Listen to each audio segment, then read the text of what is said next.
السلام علیکم ورحمۃ اللہ وبرکاتہ.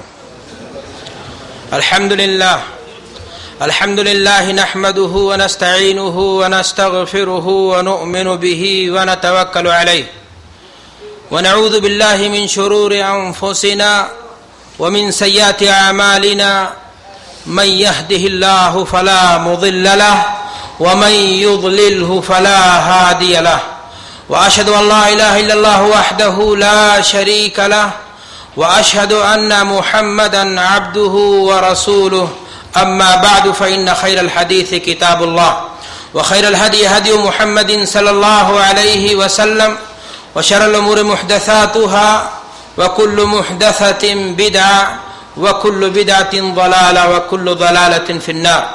قال الله تعالى في القرآن المجيد: أعوذ بالله من الشيطان الرجيم بسم الله الرحمن الرحيم. وسيق الذين اتقوا ربهم إلى الجنة زمرا حتى إذا جاءوها وفتحت أبوابها وقال لهم خزنتها سلام عليكم طبتم فادخلوها خالدين وقالوا الحمد لله الذي صدقنا وعده وأورثنا الأرض نتبوأ من الجنة حيث نشاء فنعم أجر العاملين.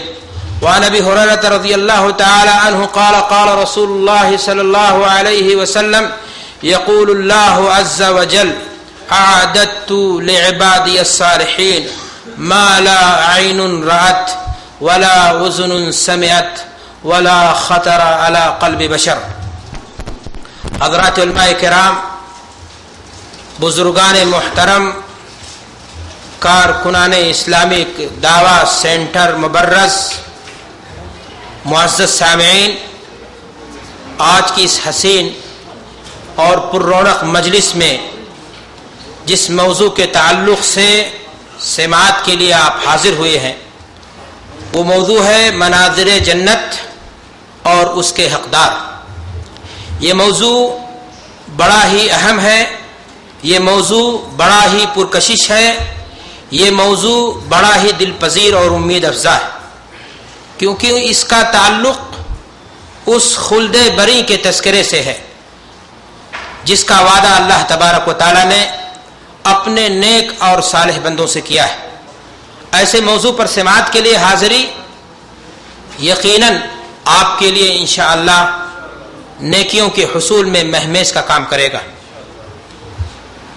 آج کی اس حسین مجلس میں اس موضوع کے تعلق سے جو باتیں رکھی جائیں گی وہ جنت کا معنی اور مفہوم، جنت ہے کیا چیز، جنت کے مختلف نام کیا ہیں، جنت کے درجات کیا ہیں، کیا جنت آج بھی موجود ہے، جنت کے حالات اور صفات کیا ہیں، جنتیوں کے حالات اور صفات کیا ہیں، کن لوگوں کو جنت ملے گی اور وہ کون سے اعمال ہیں جن کو اگر ہم انجام دیں تو انشاءاللہ ہماری جنت کیا ہو جائے گی، پکی ہو جائے گی.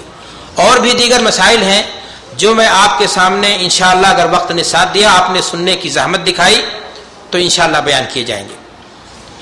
میں شکر گزار ہوں اس سینٹر کے ذمہ داروں کا جنہوں نے یہ حسین اور پر رونق مجلس ہمارے اور آپ کے لیے سجائی ہے. آپ حضرات کے لیے بھی ان سب کے لیے دعا گو ہوں کہ اللہ تبارک و تعالی ہماری کوششوں کو قبول فرمائے اور ہمارے لیے آخرت میں نجات کا ذریعہ بنائے. دینی بھائیوں اور دوستوں، جیسا کہ میں نے عرض کیا کہ موضوع آج کا کیا ہے، جنت کے مناظر اور اس کے حقدار. شروعات کرتے ہیں ہم جنت کے معنی اور مفہوم سے. جنت کا لغوی معنی کیا ہوتا ہے؟ جنت کا معنی ہے لغوی ڈھانکنے کے، چھپانے کے، پوشیدہ رکھنے کے. چونکہ اللہ تبارک و تعالی نے انسانی نگاہوں سے وہاں کی نعمتوں کو پوشیدہ رکھا ہے، اسی ناطے اس کو کیا کہتے ہیں؟ جنت کہتے ہیں. ایک انسان کی نگاہ ان چیزوں سے کیا ہے؟ آگاہ نہیں ہے. اتنی باتیں ہم جانتے ہیں جتنا حدیث و قرآن میں اللہ اور اس کے رسول نے کیا کر دیا ہے؟ بیان کر دیا ہے. شرعی اصطلاح میں جنت کسے کہتے ہیں؟ اس مقام اور اس جگہ کو جنت کہتے ہیں جس کو اللہ تبارک و تعالی نے اپنے نیک اور صالح بندوں کے لیے کیا کیا ہے؟ تیار کیا ہے.